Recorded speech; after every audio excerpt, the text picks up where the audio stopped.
Pallavi Poli welcome back to my another blog. So আজকে আমরা আসছি হচ্ছে ভিক্টোরিয়া মেমোরিয়ালে।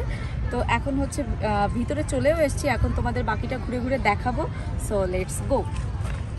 দেখো, প্রথমেই আমি তোমাদেরকে ক্লিয়ার করছি, এই ব্লগটা কিন্তু রিসেন্টলি করা না, এইটা ছিল আমার বিয়ের আগের ব্লগ। মানে বিয়ের শপিং করতে আমরা যখন কলকাতাতে গেছিলাম, তখন আমরা ভিক্টোরিয়া মেমোরিয়ালে ঘুরতে গেছিলাম, তখন করা ছিল এই ব্লগটা। তো আমি রিসেন্টলি হচ্ছে তোমার গ্যালারি চেক করতে করতে দেখি যে এই ব্লগটা আপলোডই করা হয়নি, এডিটও করা হয়নি। তো ভাবলাম যে কেন না তোমাদের সাথে এটা শেয়ার করি। আর সব কিছু না যদি আমি তোমাদের সাথে শেয়ার করি, তাহলে আমার পরে দেখতে মানে আমার একটা মেমোরি থেকে যায়, পরে আমি যখন দেখি আমার খুব ভালো লাগে। তো ভাবলাম যে এই ব্লগটাও তোমাদের সাথে শেয়ার করি, তোমাদের ভালো লাগবে। তো এখানে দেখো টিকিট নিয়ে চলে গেছিলাম ভিতরে, আর এখানে কিন্তু টিকিট মূল্য ছিল অনলি 30 রুপি করে। তো তোমাদের আরও কিছু ছোট ছোট ইনফরমেশন আমি দিয়ে দিচ্ছি যতটুকু আমি জানি। তো এখানে হচ্ছে এই জায়গাটা সোমবার বন্ধ থাকে, বাকি 6 ডেজ তোমরা ওপেন পাবে। তো দেখো টিকিট নিয়ে এখানে হচ্ছে একটা সিরিয়ালের মতো ছিল, যেহেতু ওই দিন একটু ভিড় ছিল। তো তারপরে হচ্ছে চলে এসেছি ভিতরটায়, আর ভিতরের প্রত্যেকটা জায়গা এতটা সুন্দর ছিল। এখানে অনেক তোমার ঐতিহাসিক অনেক কিছু ছিল।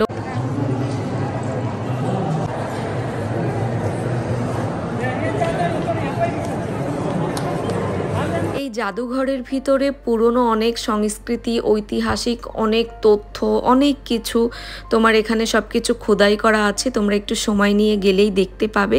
তো আমরা তো পুরোটা ঘুরে ঘুরে দেখছিলাম, আর কিন্তু বেশ ভালো লাগছিল।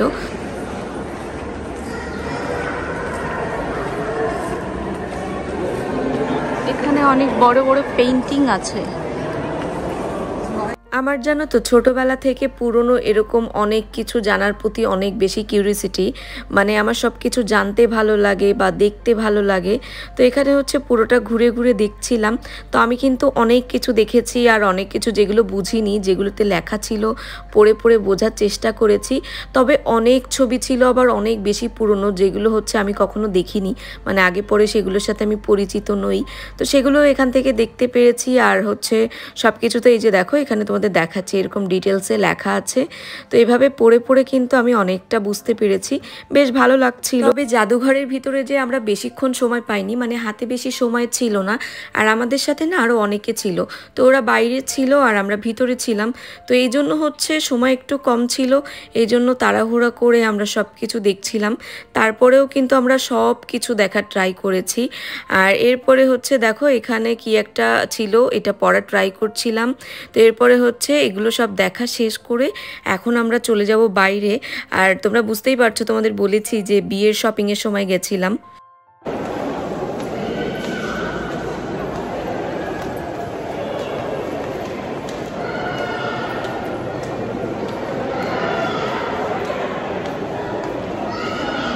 এখানে আমরা এক্সিট গেটটা থেকে বের হয়ে যাচ্ছি, আর এটা কিন্তু একদম তোমাদের ব্যাক সাইডে নিয়ে আসবে।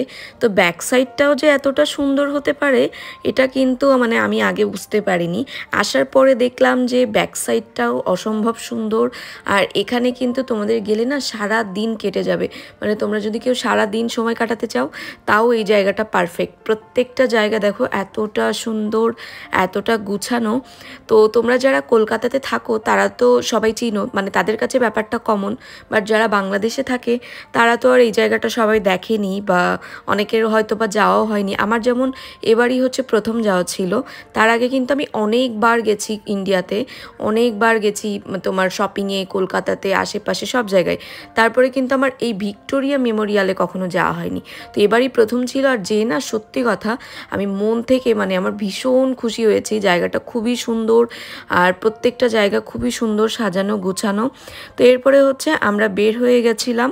এই যে দেখো এখানে হচ্ছে এই যে দাদাদের সাথে দেখা হয়ে গেছিল, মানে দাদারাও গেছিল বাংলাদেশ থেকে। তো দাদারা হচ্ছে তোমার ভিক্টোরিয়া মেমোরিয়ালে ঘুরতে যাবে, এটা জানার পরে আমরা ভাবলাম যে আমরাও তো কখনো যাইনি, তো যাই, দাদাদের সাথে দেখাও হয়ে যাবে আর ঘোরাও হয়ে যাবে। তো আমরা কিন্তু ভেতরে একসাথে ঘুরতে পারিনি, বাইরে আসার পরেই দেখা হয়েছিল। আর দেখো তোমরা হচ্ছে পার্কের সামনেটা এরকম অনেক কিছু পেয়ে যাবে। আর এই ঘোড়ার গাড়িটা আমার কাছে অসম্ভব সুন্দর লেগেছে, যদি একটু হাতে সময় বেশি থাকতো আমি এটাতে শিওর উঠতাম। কলকাতায় তো তোমার এরকম স্ট্রিট ফুড অনেক পাওয়া যায়, ফুচকা, পাপড়ি চাট, আইসক্রিম। তো এখান থেকে আমরা এই কুলফিটা নিয়ে নিলাম। এটার নাম যেন কি একটা ছিল, এটা আমি ভুলে গেছি।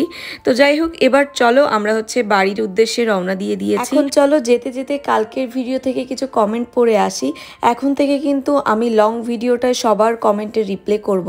আসলে 1 মিনিটের শর্টসে তো সবার নামটা নেওয়া পসিবল হয় না, তো এই জন্য হচ্ছে তোমাদের যার যা বলার আছে সব কিছু কিন্তু এই ভিডিওটাই বলে যাও। নেক্সট ভিডিওতে আমি তোমাদের নামটাও নিব। জয়িতা শিমু লিখেছে অনেক কিউট লাগছে তোমাদের দুজনকে, দি ভাই অ্যান্ড দা ভাই।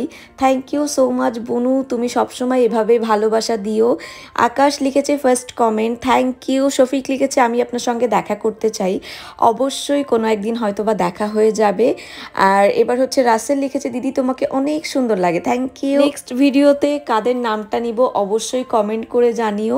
আর আজকের ব্লগটা যদি ভালো লেগে থাকে একটা রেড হার্ট দিয়ে চ্যানেলটা সাবস্ক্রাইব করে দিও। তো চলো দেখা হচ্ছে আরও একটা ব্লগে। সবাই ভালো থেকো, বাই বাই।